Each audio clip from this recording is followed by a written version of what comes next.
வணக்கம். இன்றும் பிரதான செய்திகள், தாயக செய்திகள், இலங்கை செய்திகள், தலைப்புச் செய்திகள். இந்த கணேசன் குரல் உறவுகளுக்காக விசேஷமாக இலங்கை தேசத்திலிருந்து கிடைக்கப்பெற்ற மிக முக்கியமான தகவல்களை உங்களுக்கு வழங்குகின்றோம். முதலில் தலைப்புச் செய்திகள். முப்படை வசமுள்ள காணிகள் விரைவில் விடுவிக்கப்படும், ஜனாதிபதி தெரிவிப்பு. மஹிந்த மைத்திரி வெளிநாட்டு பயணங்களுக்கு 60 மில்லியன் செலவழித்திருக்கின்றார்கள். பொதுமக்களுக்கு இல்லாத பாதுகாப்பு அரசியல்வாதிகளுக்கு அவசியமில்லை, அமைச்சர் நலிந்த ஜேதிச. சிறுவர்களிடமிருந்து மீட்கப்பட்ட தோட்டாக்கள் விலை நடுங்கும் சம்பவம் இலங்கையில். சட்டவிரோத விகார விடயத்தில் நீதி நிலைநாட்டப்பட வேண்டும், சமாதானத்துக்கும் நல்லிணத்துக்குமான பணியகம் வலியுறுத்து. கடந்த சில தினங்களுக்கு முன்னர் சுட்டுக் கொல்லப்பட்ட நீதிமன்றம், அதாவது கொழும்பு நீதிமன்றம் ஒன்றில் சுட்டிக் கொல்லப்பட்ட கணேமுள்ள சஞ்சீவன் உடல் மலர்சாலையில் வைக்கப்பட்டிருக்கிறது. பாதாள குழு உதவியாளர் கைது. மின் உற்பத்தி வீழ்ச்சி. இராணுவத்தை விட்டு வெளியேறுவோரே பாதாள குழுக்களுடன் தொடர்பு. பாதீடு தொடர்பில் கலந்துரையாடல். இது போன்ற செய்திகளின் தலைப்புச் செய்திகள். இதுவரை நீங்கள் பெற்ற தலைப்புச் செய்திகளின் விரிவாக்கத்தை இனி பார்ப்போம். விரிவான செய்திகளை பார்ப்பதற்கு முன்னர் எமது காணொலிக்கு நீங்கள் புதியவராக இருந்தால், இந்த காணொலியை பார்ப்பதற்கு ஆர்வமுள்ளவராக இருந்தால், இதுவரை சப்ஸ்கிரைப் பண்ணாமல் எமது காணொலியை தொடர்பவராக இருந்தால் தயவுசெய்து சப்ஸ்கிரைப் பண்ணுங்கள், ஷேர் பண்ணுங்கள், கமெண்ட்ஸ் பண்ணுங்கள், லைக் பண்ணுங்கள், ஆக்கபூர்வமான கருத்துக்களை எழுதுங்கள். அருகில் இருக்கின்ற பெல் ஐக்கானை கிளிக் பண்ணி நாங்கள் போடுகின்ற காணொலிகள் அனைத்தையும் உடனுக்குடன் பார்க்கக்கூடியவாறான நோட்டிஃபிகேஷனை ஏற்படுத்திக் கொள்ளுங்கள். தொடர்ந்தும் நாங்கள் விரிவான செய்திகளை பார்ப்போம். முப்படை வசமுள்ள காணிகள் விரைவில் விடுவிக்கப்படும், ஜனாதிபதி தெரிவிப்பு. வடக்கு கிழக்கு மாத்திரமின்றி நாடு முழுவதும் முப்படையின் பாவனையில் உள்ள காணிகள் தொடர்பில் மீண்டும் மதிப்பாய்வு மேற்கொண்டு காணிகளை விடுவிப்பது குறித்து எதிர்காலத்தில் தீர்மானம் எடுக்கப்படும் என்று ஜனாதிபதி அனுராக் குமார் திசாநாயக்கா தெரிவித்துள்ளார். 10வது நாடாளுமன்றத்தின் பாதுகாப்பு அமைச்சுசார் ஆலோசனை குழுவின் முதலாவது கூட்டம் நாடாளுமன்றத்தில் நேற்று முன்தினம் நடைபெற்ற போது அவர் இதனை தெரிவித்தார். அவர் மேலும் தெரிவிக்கையில், வடக்கில் மக்களின் உண்மையான தேவைக்கு அமைய விகாரைகள் அமைக்கப்பட்ட விவகாரம் சம்பந்தமான பிரச்சனைகள் தீர்க்கப்பட வேண்டும். வடக்கில் அமைக்கப்படும் சட்டவிரோத விகாரைகளினால் இன, மதம் மற்றும் மத ரீதியான பிளவுகளை ஏற்படுத்துவதற்கான வாய்ப்புகள் இருக்கின்றன என்று நாடாளுமன்ற உறுப்பினர் சிலர் எனது கவனத்துக்கு கொண்டு வந்தனர். மதவாதம் மற்றும் இனவாதம் என்பன அரசியலிலிருந்து முற்றாக நீக்கப்பட வேண்டும். வடக்கில் மக்களின் உண்மையான தேவைக்கு அமைய இந்த பிரச்சனைகள் தீர்க்கப்பட வேண்டும். குறுகிய அரசியல் லாபம் தேடும் குழுவினர் இதுபோன்ற சம்பவங்களை அரசியல் முரண்பாடுகளாக குறிக்கின்றனர். இதுபோன்ற குறுகிய அரசியல் லாபங்களுக்காக இனவாதம், மதவாதத்தை தூண்டுபவர்களுக்கு எவருக்கும் இடமளிக்க மாட்டாது என்றார். மஹிந்த மைத்திரி வெளிநாட்டு பயணங்களுக்கு 60 மில்லியன் செலவழிப்பு. முன்னாள் ஜனாதிபதிகளான மஹிந்த ராஜபக்சவும் மைத்திரிபால சிறிசேனாவும் தமது வெளிநாட்டு பயணங்களுக்கென 60 மில்லியன் கூடுதலான தொகையை செலவிட்டுள்ளனர் என்று பிரதி வெளிவிகார அமைச்சர் அருண் கேமச்சந்திர கடந்த வியாழக்கிழமை நாடாளுமன்றத்தில் உரையாற்றுகையில் தெரிவித்துள்ளார். அவர் மேலும் தெரிவித்ததாவது, 2018ஆம் ஆண்டு மைத்திரிபால சிறிசேனா அமெரிக்கா சென்ற போது முதல் பொன்மணி 9 அமைச்சர்கள், 13 பாதுகாப்பு உத்தியோகத்தர்கள், 23 ஊடகவியலாளர்கள் உட்பட 77 பேர் அவருடன் பயணம் செய்திருந்தனர். இந்த பயணத்துக்கு 50.4 மில்லியன் செலவிடப்பட்டுள்ளது. முன்னாள் ஜனாதிபதி மஹிந்த ராஜபக்ச இந்தியா சென்ற போது 5 பெண்கள், 12 அதிகாரிகளுடன் மேலும் 11 அதிகாரிகள், 5 ஊடகவியலாளர்கள், 2 தனித்தனி பாதுகாப்பு பிரிவினர், முதல் பொன்மணி உட்பட 72 பேர் பயணம் செய்திருந்தனர். இந்த பயணத்துக்கு 9.5 மில்லியன் செலவிடப்பட்டுள்ளது என்றார்.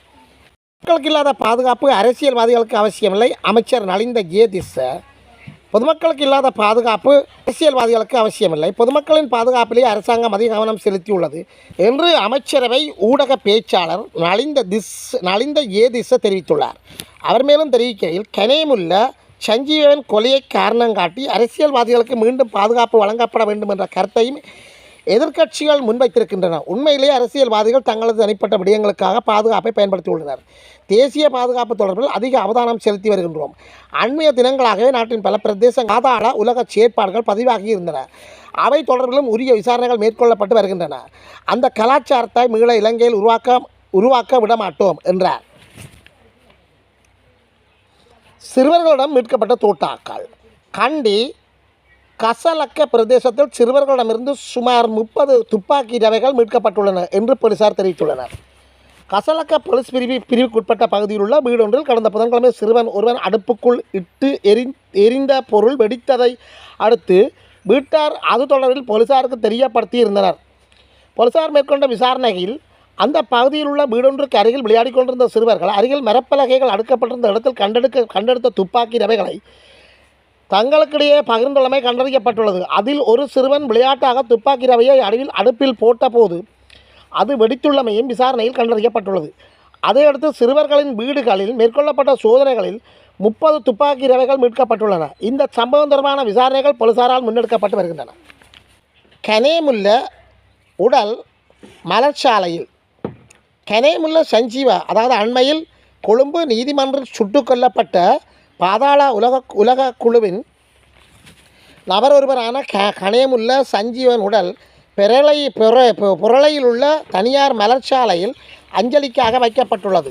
இறுதிச் சடங்குகள் குறித்து இதுவரை எந்த தகவலும் தெரிவிக்கப்படவில்லை.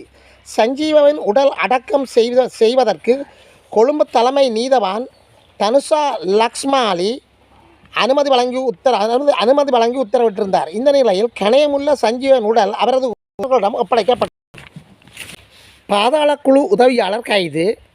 துபாயில் தலைமறைவாக உள்ள பாதாள உலக கும்பலைச் சேர்ந்தவரும் பிரபல போதைப்பொருள் வர்த்தகரும் கடத்தற்காரருமான சேதவத்த கசுன் என்பவரின் உதவியாளர் ஒருவர் நேற்று முன்தினம் கைது செய்யப்பட்டுள்ளார் என கொழும்பு வடக்கு போலீஸ் குற்றப்புலனாய்வு பிரிவினர் தெரிவித்துள்ளனர். கைது செய்யப்பட்ட சந்தேக நபர் கொழும்பு வெள்ளம்பட்டிய பிரதேசத்தில் வசிக்கும் 23 வயதுடையவர் ஆவார். சந்தேக நபரிடமிருந்து 11 கிராம் 500 மில்லி கிராம் ஐஸ் போதைப் பொருள் மற்றும் பால் என்பன போலீசாரால் கைப்பற்றப்பட்டுள்ளன. மின் உற்பத்தி வீழ்ச்சி. நாட்டில் நிலவும் வறட்சியான காலநிலை காரணமாக நீர்மின் உற்பத்தி வீழ்ச்சியடைந்துள்ளதாக தெரிவிக்கப்படுகின்றது. இலங்கை மின்சார சபையின் மொத்த மின் உற்பத்தியில் 21% குறைவடைந்துள்ளது என சுட்டிக்காட்டப்பட்டுள்ளது. வீழ்ச்சியடைந்து வரும் மின்சார உற்பத்தியை ஈடு செய்வதற்கு எரிபொருள் மின் உற்பத்தி நிலையங்களில் மின் உற்பத்தியை அதிகரிக்க நேரிட்டுள்ளது என்று தெரிவிக்கப்பட்டுள்ளது. இராணுவத்தை விட்டு வெளியேறுவோரே பாதாள குழுக்களுடன் தொடர்பு. ஆயுத பயிற்சி பெற்ற பின்னர் சட்டவிரோதமாக இராணுவத்தை விட்டு வெளியேறும் பலர் பாதாள உலக குழுக்களுடன் தொடர்பு கொள்ளும் போக்கு அதிகரித்து வருகின்றது. பாதுகாப்பு செயலாளர் ஏஆர் வைஸ் மார்ஷல் ஓய்வு பெற்ற சம்பத் துய்யஹொந்தா தெரிவித்துள்ளார். அரசாங்க தகவல் திணைக்களத்தில் நேற்று நடைபெற்ற ஊடக சந்திப்பில் கலந்து கொண்டு உரையாற்றும் போது அவர் இதனை தெரிவித்திருந்தார். பொருளாதார நெருக்கடி மற்றும் போதைப்பொருள் பழக்கம் காரணமாக இராணுவத்தினர் குற்றவாளிகளுடன் தொடர்பில் இருக்கின்றனர் என தகவல்கள் கிடைத்துள்ளன. எதிர்காலத்தில் அவர்களை அடையாளம் கண்டு கைது செய்ய நடவடிக்கை எடுக்கப்படும் என்று பாதுகாப்பு செயலாளர் தெரிவித்துள்ளார். பாதீடு தொடர்பில் கலந்துரையாடல். அரசியல் பேசும் இளையோர் அமைப்பின் ஏற்பாட்டில் 2025 ஆண்டுக்கான பாதீட்டை விளங்கிக் கொள்ளுதல் தொடர்பான கலந்துரையாடல் இன்று ஞாயிற்றுக்கிழமை இரவு 7 மணி அளவில் இணைய வழியில் இடம்பெறவுள்ளது. நிகழ்வில் முனைவர் பட்ட ஆய்வாளர் நியந்தினி கதிர்காமர் கலந்து கொண்டு கருத்துரையாற்ற உள்ளார். இக்கலந்துரையாடலில் மீட்டிங் ஐடி 862 46 62 04 66 பாஸ்கோட் பொலிட்டிக்ஸ் ஊடாக இணைந்து கொள்ள முடியும் நிகழ்வின் ஏற்பாட்டாளர்கள் தெரிவித்துள்ளனர். கொட்டாஞ்சேனையில் போலீசார் என்கவுண்டர், 2 உயிரிழப்பு.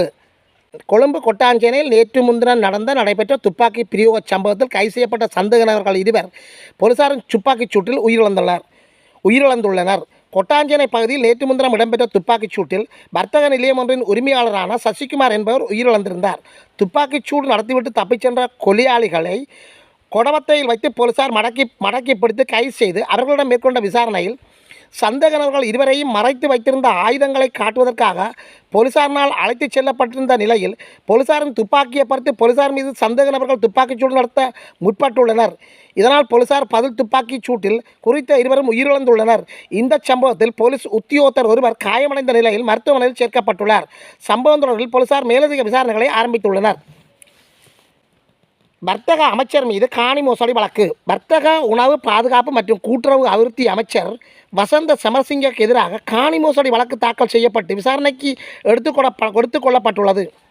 நேஷனல் வாக்ஸ் இன்ஸ்டிடியூட் நிறுவனத்திற்கு சொந்தமான 2 மாடி கட்டடம் ஒன்றை கொண்ட காணியில் போலி காணி உறுதி தயாரித்து மோசடி செய்தார் என அவர் மீது குற்றம் சுமத்தப்பட்டுள்ளது. இந்த வழக்கு நேற்று விசாரணைக்கு எடுத்துக்கொள்ளப்பட்ட போது பாதிக்கப்பட்டவர்கள் தங்களது எழுத்து மூலம் சமர்ப்பிப்புகளை மார்ச் மாதம் 7ஆம் தேதி நீதிமன்றில் முன்வைக்க முடியும் என அறிவிக்கப்பட்டுள்ளது. நீரில் மூழ்கி வெளிநாட்டு பிரஜை சாவு. கிக்கடுவை கடலில் மூழ்கி வெளிநாட்டு பிரஜை ஒருவர் நேற்று முன்தினம் உயிரிழந்துள்ளார். ரஷ்ய நாட்டைச் சேர்ந்த 38 வயதுடைய நபரே உயிரிழந்துள்ளார். உயிரிழந்தவர் மேலும் 2 வெளிநாட்டு பிரஜைகளுடன் இணைந்து கிக்கடுவை கடலில் நீராடி கொண்டிருந்த போது இந்த அனர்த்தம் நிகழ்ந்துள்ளது. குற்றங்களை தடுப்பதற்கான வழிமுறைகள் என்கவுண்டர் அல்ல, சட்டத்தரணிகள் சங்க முன்னாள் தலைவர் எச்சரிக்கை.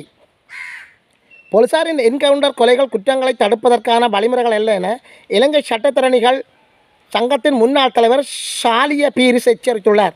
அவர் மேலும் தெரிவிக்கையில் கொட்டாஞ்சேனை துப்பாக்கிச் சூட்டு சம்பவத்தில் இரு சந்தேக நபர்கள் என்கவுண்டரில் சுட்டுக் கொல்லப்பட்டுள்ளனர். போலீஸ் நிலையத்தில் அல்லது போலீசாரின் பிடியில் உள்ள போது சந்தேக நபர்கள் கொல்லப்படுவது குற்றச்செயல்களின் சூத்திரதாரிகள் குறித்த ஆதாரங்களை அளித்துவிடும். இந்த கொலைகளில் ஈடுபட்ட போலீசார் குற்றவாளிகளாக கருதப்படுவார்கள். என்கவுண்டர்களில் ஈடுபட்ட போலீசார் சில வருடங்களின் பின்னர் அதற்கான விளைவுகளை எதிர்கொள்ள நேரிடும். போலீஸ் நிலையங்களில் ஈடுபட்ட கொலைகளையும் என்கவுண்டர்களையும் உச்சநீதிமன்றம் கண்டித்து வந்துள்ளது. எந்த அரசாங்கத்தின் கீழும் சட்டத்துக்கு புறம்பான கொலைகளை ஏற்க முடியாது என்று சட்டத்தரணிகள் சங்க முன்னாள் தலைவர் எச்சரிக்கை விடுத்துள்ளார். மக்களின் காணிகள் கிழக்கிலும் ஆக்கிரமிப்பு. சாணக்கியன் சுட்டிக்காட்டு. வடக்கு மாகாணம் மட்டுமல்லாது கிழக்கில் முப்படையினர்களின் ஆக்கிரமிப்புக்கு மக்கள் முகம் கொடுக்கின்றனர் என்று நாடாளுமன்ற உறுப்பினர் சாணக்கியன் சுட்டிக்காட்டியுள்ளார். நாடாளுமன்ற பாதுகாப்பு அமைச்சின் 1வது ஆலோசனை கூட்டம் ஜனாதிபதி தலைமையில் நாடாளுமன்ற கட்டட தொகுதியில் நடைபெற்ற போது அவர் இதனை தெரிவித்துள்ளார்.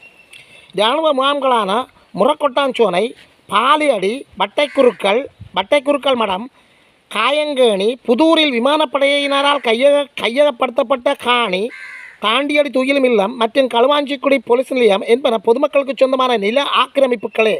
இவற்றை விடுவிக்க அரசாங்கம் நடவடிக்கை எடுக்க வேண்டும் என்று அவர் குறிப்பிட்டுள்ளார். வன்முறைகளால் பாதித்த சிறுவர் பெண்களுக்கு பராமரிப்பு நிலையங்கள். வன்முறைகளால் பாதிக்கப்பட்ட சிறுவர்கள் பெண்களுக்கான தற்காலிக பராமரிப்பு நிலையம் ஒன்றை நுவரெலியாவில் நிறுவதற்கு அமைச்சரவைகள் முடிவு செய்துள்ளது. இத்தகைய பராமரிப்பு நிலையங்கள் ஏற்கனவே 10 மாவட்டங்களில் செயற்பட்டு வருகின்றன. இந்த பராமரிப்பு நிலையங்களில் பால்நிலை வன்முறை மற்றும் வன்முறைகளால் பாதிக்கப்பட்ட சிறுவர்களும் பெண்களும் பராமரிக்கப்பட்டு வருகின்றனர். குடும்பஸ்தர் சடலமாக மீட்கு. நவாலி வடக்கில் குடும்பஸ்தர் ஒருவர் தூக்கில் தொங்கிய நிலையில் சடலமாக நேற்று முன்தினம் வெள்ளிக்கிழமை மீட்கப்பட்டுள்ளார். நவாலி வடக்கைச் சேர்ந்த பாலகிருஷ்ணன் வயது 51 என்பவரே இவ்வாறு சடலமாக மீட்கப்பட்டுள்ளார். சம்பவம் தொடர்பில் மேலதிக விசாரணைகளை மானிப்பாய் போலீசார் மேற்கொண்டு வருகின்றனர். யாழில் புனரமைக்க வேண்டிய வீதிகளின் விவரங்களை தாருங்கள். மாவட்ட செயலர் அறிவிப்பு.